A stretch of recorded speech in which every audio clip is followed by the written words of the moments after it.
Hello, and thank you for joining me. I'm JD Bowens, podcaster, fantasy author, and artist. Today I'll be reading from my book, The Pilgrim Stone, while I draw a little picture. Sit back, relax, and enjoy this reading of The Pilgrim Stone while we get this face etched out on paper. To read more of The Pilgrim Stone, check it out on Amazon.com to see more of my art, and maybe purchase a birthday card. Check out Your Card Boutique on Etsy.com. Chapter 3. Sonara the Star accompanied the Lady Zamari Grimhold down one of the many corridors in the ivory temple of Seirun.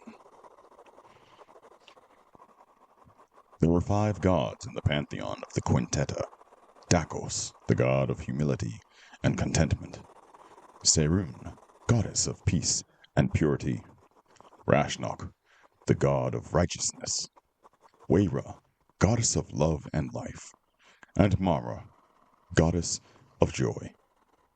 Each of the deities had temples in the northern kingdom. The gods were served by brothers, and the goddesses by sisters. It was up to them to minister the people's prayers to the gods and collect the tithes for the works of the temples. Sonara's soft shoes hardly made a sound against the marble floors as she walked. Her white robes embroidered with a gold dove, the symbol of Seirun, barely moved. She glanced at Zamari, a light-skinned woman who appeared not past her 35th year, golden hair pulled back in a tight bun. The black and gold dress about her and the jewelry adorned on her hands and wrists demonstrated her high status as the wife of Garrus Grimhold. Her strides were confident. "We must look like an odd pair walking together." She pulled at a lock of her thick curly mess of red hair as she walked, shoulders hunched. "I wish my hair could be as neat as Zamari's." She was much younger than Zamari, barely a woman herself. She was of a far paler complexion and a thin frame. "Stop judging yourself," Sonara told her subconscious. Still, she looked again at Zamari. Her countenance did not display it, but Sonara could tell that the lady was tense. But with anger or concern? She wanted to ask Zamari if everything was all right, or if she was concerned about the Brooks. Perhaps it's best not to ask. They came to the end of the corridor, stepped through 2 open black iron doors, and out onto a cobblestone path. The night sky was cloudless, and the stars provided much light to guide them in their way. A light breeze drifted across the ocean, leaving a faint scent of salt in the air. Sonara began to walk a bit more slowly as they descended the hill from the temple, following the path that led them to their living quarters. As they walked in the night, several other priestesses passed them heading towards the ivory temple. An elderly woman with a warm smile stopped and greeted them. "Hello, Lady Grimhold. I had not expected you to be here. Will you be joining us for the evening meditation?" Zamari Grimhold smiled in return. "Thank you, sister, but we will not. My counsel with Sister Sonara will be guiding me in prayer this evening." Sonara smiled as well, though it was a lie. "Surely you will be joining us for the purification ceremony for tonight?" the elder sister asked, a look of sincere concern on her wrinkled face. Not far from where they stood, Sonara could see a line of men and boys carrying piles of wood up the hill. The swords of Seirun, armed guards of the temple, oversaw their work and directed them. "Of course," Zamari replied. "Sonara and I would dare not miss such a holy ceremony." "Then you should try to arrive early. You will be hard-pressed to find a decent place to watch it from. May Seirun be with you." The priestesses bowed at each other and continued in their respective directions. Sonara looked back at the temple. It looked so beautiful in this moonlight, The ivory temple of Seirun was built on Bandanar Mount, the highest point in the city of Denipur. The temple was a large white cylindrical stone structure with a network of intertwined halls and corridors that led to large prayer rooms and offices. 5 large towers were attached to the temple, their pointed rooftops thrust towards the sky. Atop the temple structure was a golden dome that glowed in the moonlight and reflected the stars. A large black marble statue rose from its center, an artist's rendition of the goddess Seirun, a young girl holding a white marble dove. I hate that statue. It was the only thing she hated about that temple. The rest of the building was magnificent. She had never seen walls so smooth, or a building that reflected the light of the night in such manner. The girl and the dove were supposed to be a symbol of peace and purity, but Sonara found it hypocritical. There was nothing peaceful or pure about the Sisters of Seirun.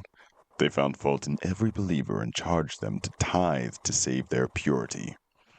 If they did not, they were mocked and punished, or sometimes worse. The tithes were meant to feed the poor and hungry.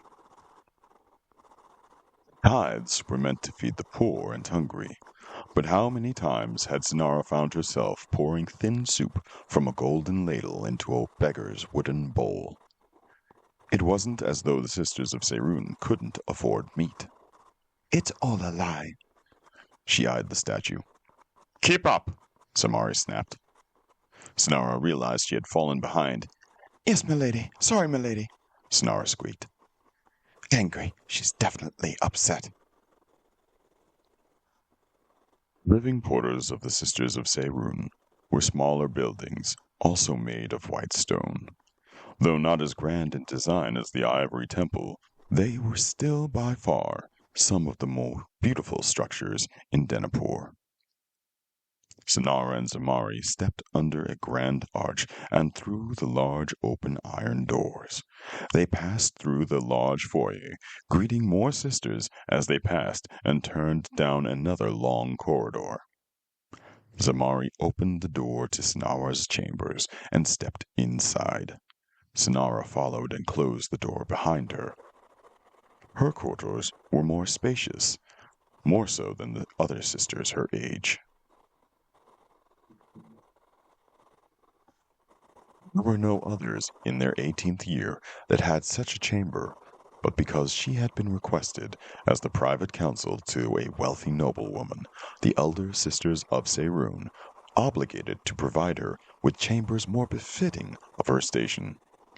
They could not expect her to entertain the Lady Grimhold in a room not fit for servants. Sonara had been in this station for a year, but still felt uncomfortable as Zamari made herself at home. She reminded herself, though, that their relationship, regardless of how it appeared, was not as lady and spiritual counsel. It was as mistress and apprentice. Black oak floors were spotless, and so well fitted they seemed to be of a single cut. Several ornate, colorful rugs with intricate woven designs of animals decorated the floor.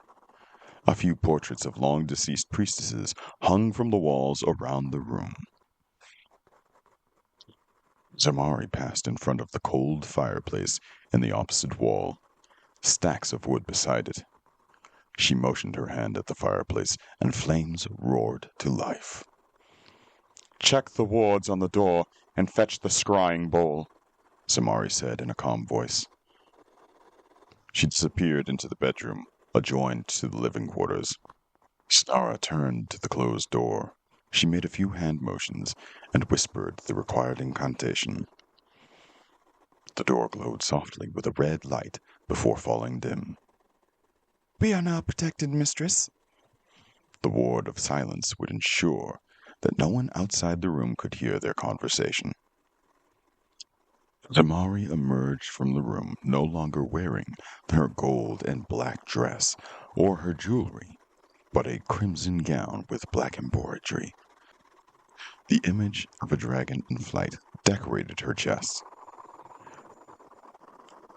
She sat down at the only table in the room, and Sonara could see that she was no longer tense. Sonara walked over to the cedar desk and retrieved a large silver bowl. She could see her own reflection in the polished silver as she carried it over and placed it in front of Zamari. Cast the messenger spell for me, child. Yes, mistress, Sonara replied. Sonara calmed herself and focused, placing her index finger on the rim of the bowl. She whispered the name of the person she wished to contact. Magra Grish skated her finger along the rim of the bowl, circling it several times, whispering the name over and over. It began to rise from the bottom, and the reflection began to appear. An older brug with a chipped tusk and scarred face took shape. Brother Mogra, Zamari said to the brug face in the water. How are you this night? I am well, Sister Zamari. Nemoth bless you, he said. His voice was shaky, and Sonara could tell that something was wrong. Zamari must have sensed it as well, as she wasted no more time with pleasantries. How have your warriors progressed in their tracking the elves? Mogra shifted uncomfortably. Muscles in his neck flexed, and he cleared his throat before speaking. I fear I have, lost contact with my warriors, he stammered. The elves discovered that, they were being followed and killed 5 of my warriors. The elves were put to retreat, and we were unable to follow them. I'm sorry, sister. Zamari appeared calm, but Sonara had served her long enough to know otherwise.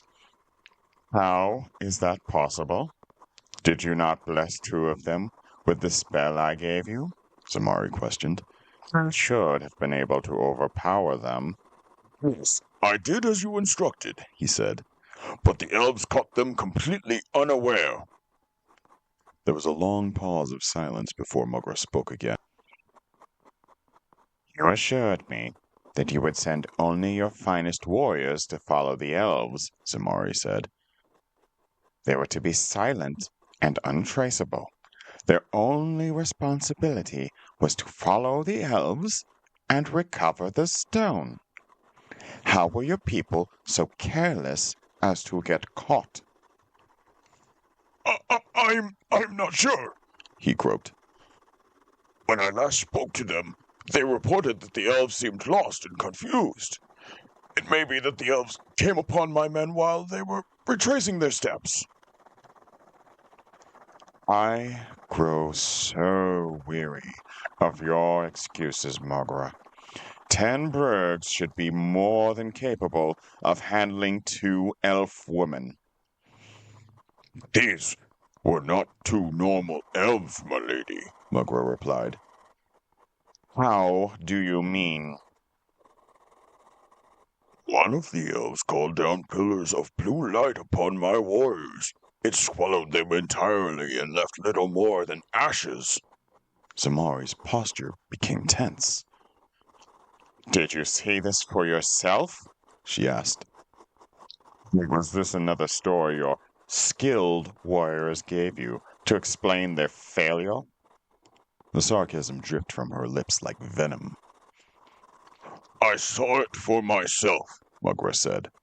Through their eyes with a sight spell. Zamari was silent for several moments. The one who told the blue light I could sense something different. There was a power, deep and foreign magic. It is not the arcane powers the mages use. She is like us, Sister Zamari. I must apologize, Mogra, Zamari said. It appears the failure is not yours. Entirely. What does that mean, sister? Mogra asked. It means Arden, the god of light, has returned, she said. Are the remainder of your warriors close by? Can they track the elves down again? A nervous gulp and heavy sigh preceded Mugra's next statement. I am afraid not, sister. They were killed by a group of human soldiers patrolling the area. There was another long pause of silence. I think the elves would have gone to one of the human cities. The city of Normead was quite close to that area. Perhaps I could send a seeing spell. Another long pause of silence before Zamari spoke again. Mugra, what does failure mean to you? She asked. Her tone was calm and even. Sonara knew that only meant Mugra should be terrified. Mistress, please, he begged. You don't know. Then let me ask someone else, Zamari said. Sonara, please explain to Mugra what failure means. What are the consequences? Death is only the beginning, Sonara answered, reciting a portion of the sanctification prayer to Nemoth. Failure is rewarded with an eternity of suffering, an eternity of pain, and an eternity of our worst fears. Thank you, Sonara, Zamari said. Perhaps you should think about what you are afraid of, Mugra. Send me your acolyte, Garnock. Yes, mistress, he said. He bowed and his image disappeared from the water in the bowl. Another Brug appeared with a younger face, and his head shaved except for his long topknot. Garnock, I will be traveling to the Stone Keep. I expect to see you there. I am tired of failure, and I will no longer tolerate any excuses. We are so close to our goal. If we cannot subdue this world and free our Lord and Father, then we will spend an eternity in damnation. Do you understand this? Yes, sister, Garnock said. I will meet you at the keep. I will not fail you. No, not me. Do not fail Nemoth. What would you have me do with the elves, my lady? Garnock inquired. I shall have Sonara see to it. We will see if Mugra's guess was correct. Hopefully, they do not suspect they are being watched by us. Be sure to kill Mugra before you leave. Garnock's reflection nodded. Zamari dipped her finger into the water, dismissing the reflection and the spell. What a surprise that is. I had not expected the elves to be of Arden. There was a tension in her voice as she spoke. We must work quickly and keep our distance until the time is right. We will follow the elves from afar, or we risk exposing ourselves. Have we not already exposed ourselves, mistress? Perhaps not. The Brug have been known to raid that area of the Northern Kingdom on occasion. They will likely think of it as no more than a random encounter. Are the elves what you saw in your dreams? Sonara dared to ask. The one of great power you will use? No, child, I do not think such a one has yet been awakened. But let this evening be a lesson to you. Foresight is everything, Sonara, Zamari said. Never trust that anyone will do anything right. Be prepared to do it all on your own. Why must we use the Burgs then, mistress? Sonara asked, unable to hide her disgust. They are savage and a violent race. We need them to recover something for me from the blasted lands. Besides, we need as many of Nemoth's blessed children as we can gather. You may be gifted with Nemoth's divina magic, but one blessed child cannot bring him back from the mortal realm alone. Besides, the Brugs are Nemoth's firstborn, a whole race of people willing to fight for his holy intentions. Zamari sighed and leaned back in her chair. I was once willing to tolerate is no longer acceptable. Failure is not acceptable. Not when we are this close. Do you remember when I first found you? Yes, I do, Sonara said. I was just a slave in the temple's kitchens. But you and Sister Lorna found me and saved me. It was the best day of my life when I found out I had a purpose. Yes, it took time for me to train you, but I kept at it because I sensed Nemoth had given you a great blessing, Zamari said. She caressed Sonara's cheek like a doting mother. And I was not wrong. You found others who would loyally follow our great father Nemoth. You've maintained the work I'd already begun in this city. So many now have been brought to the truth. I was so fortunate that you found me and introduced me to the truth. Sonara smiled.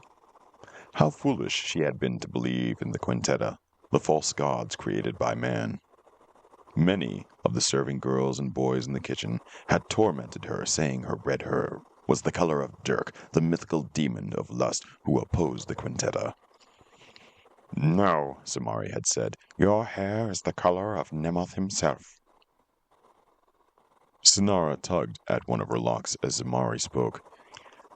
Yes, I suppose I should be thankful to the holy Quintetta, she mocked.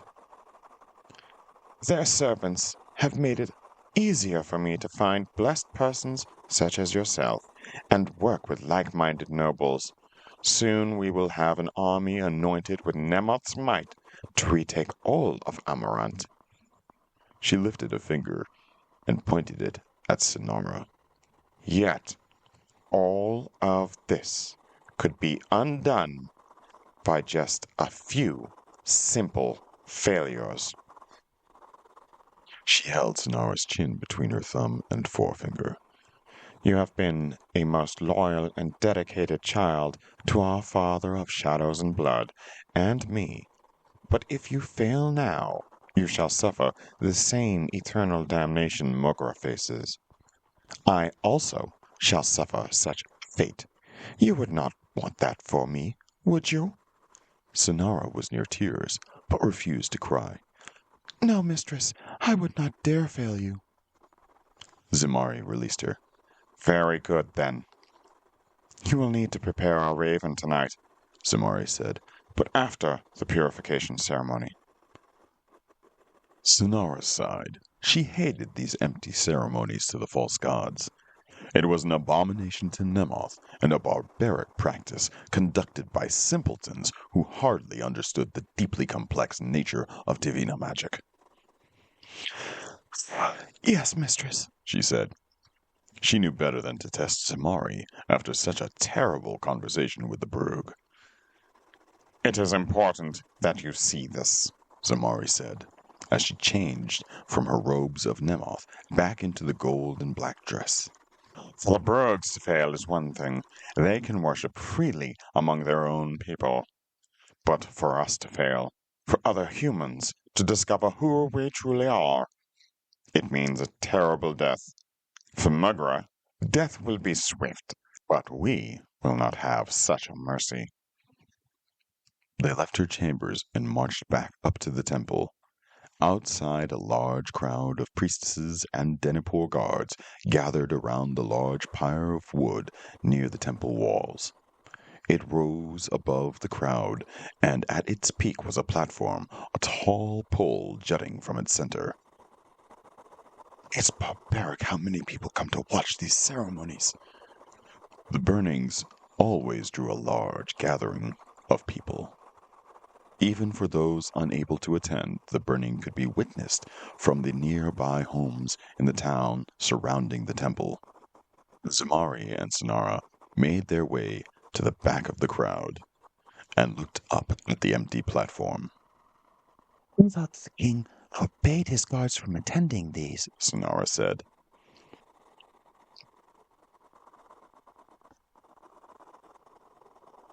He has, Zamari said. The conscience of men cannot ignore the will of the gods. What he forbids in public, he approves in private. He will not deprive the people of their holy necessities. The crowd grew silent as two strong men dragged a young woman clad in no more than her undergarments onto the platform atop the pyre. She screamed and kicked as they carried her over to the pole. Her efforts did little to help her. She put one of the men tying her to the pole and received a stern, solid slap across her face. She grew silent for a moment, and the two men finished tying her restraints.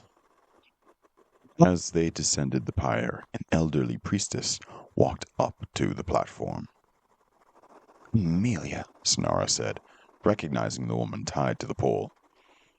She was an unwed mother of two children who lived in the eastern part of the city. Amelia had come to the temple a few times seeking the blessing of Seirun for her children when sick. She was not devout, but also not someone Sonara thought worthy of being purified. These delusional zealots will burn and murder their own believers in the name of a false god? It's too much to bear. She almost dared to look away, but did not for fear of drawing scorn from her surrounding sisters. Many centuries ago, the old priestess began, the Quintetta revealed themselves to Terrius Falzon, the first serpent. The revelation is recorded in the Holy Tome, The Mystery of the Quintetta. We are Seirun, Dakos, Mara, Rashnok, and Weira, the gods of peace, contentment, love, retribution, and life. They said to him in one accord, "We have come to you, Falzon, for you have a pure and seeking heart, a desire to bring all of humanity into an age of enlightenment. We bless you with great power and divine wisdom. Go, therefore, and minister to the people of Amarant, and purge them of the demons, anger, hatred, jealousy, lust, and death." "We continue his ministry," the priestess continued. "For hundreds of years, we have purified the people of the northern kingdom, burning those possessed by demons, so that the holy attributes of the Quintetta may be reflected through their people. Glory to the Quintetta!" Glory to the Quintetta, the crowd said. glory to the Quintetta. Peace of Seirun be upon us. Meekness of Dakos abide in us. Love of Amara guide us. Strength of Rashnok protect us. Life of Weira dwell in us. The praise echoed through the crowd for several minutes, until the priestess raised her hand. The priestess turned to the woman tied to the pole, who had regained consciousness. "You have been found to be possessed by two of these demons." I am possessed by no demons, Amelia denied. "I have done nothing wrong.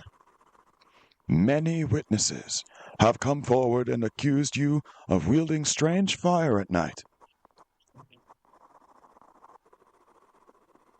Several women who live near your home, who have experienced stillbirths, claim to have seen you in a vision while their wombs burned. Strange fire and unnatural deaths. These are the signs of demonic possession." "These are lies," Amelia argued. "I don't know anything about strange fire, and I'd never harm a child. Please," she said, addressing the crowd, "you know it's not true. Please stop this. Say something." The smug faces of her neighbors looked at her with disdain. Sonara knew that Amelia was probably telling the truth. It wasn't the first time jealous or vengeful neighbors had come forward to accuse another falsely. There were no demons, only evil humans. I should say something. Zamari called to Sonara's mind. There is nothing we can do to save them. It is impossible to prove that one is not possessed by a demon after they have been accused. To do so would only draw scrutiny to yourself. You do not wish to be burned with her, do you? No, Sonara whispered aloud. Then change your countenance. Do not appear so angry. When our Father grants my army his power, We will establish rulership over this realm that will last for ages. Man will be judged as equal, and we will all worship the one true god Nemoth. Snar's face beamed at the thought. Priestess continued to prattle on despite Amelia's pleas. According to the ministry and speaking of the first priest Falson, the priestess said, the only way to cure a soul of demon possession is by oil and fire. She turned and removed a vial of oil from her robes and poured it on weeping Amelia's head. It flowed down her face and mixed with her tears. Amelia cried, but the priestess ignored her. The crowd ignored her.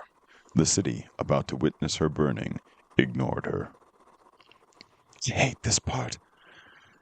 Snar closed her eyes for a moment, but Zamari nudged her in the ribs. I know I must watch. I wish I did not have to listen, at least. This purification ceremony will release your soul from your corrupted body and send you into the arms of Seirun, who will accept you into the realm of the Quintetta, the priestess said. Accept the flames. They will save you from damnation. Accept the oil. It sanctifies you unto the Quintetta. May Seirun be with you, and you with her. As the priestess descended the pyre, several others began chanting unintelligibly. They made several swift hand motions, and as she stepped off the pyre, the wood beneath burst into flame. The fire climbed up the platform and licked the woman's feet. Smoke filled the air and consumed the young woman tied to the pyre. Sonara could no longer see her through the thick column of smoke, but she could hear her screams and smell her roasting flesh. This is the price we shall pay if we are caught, Zamari whispered into her mind. A terrible death, and an eternity of paying for our failure. Unending torment.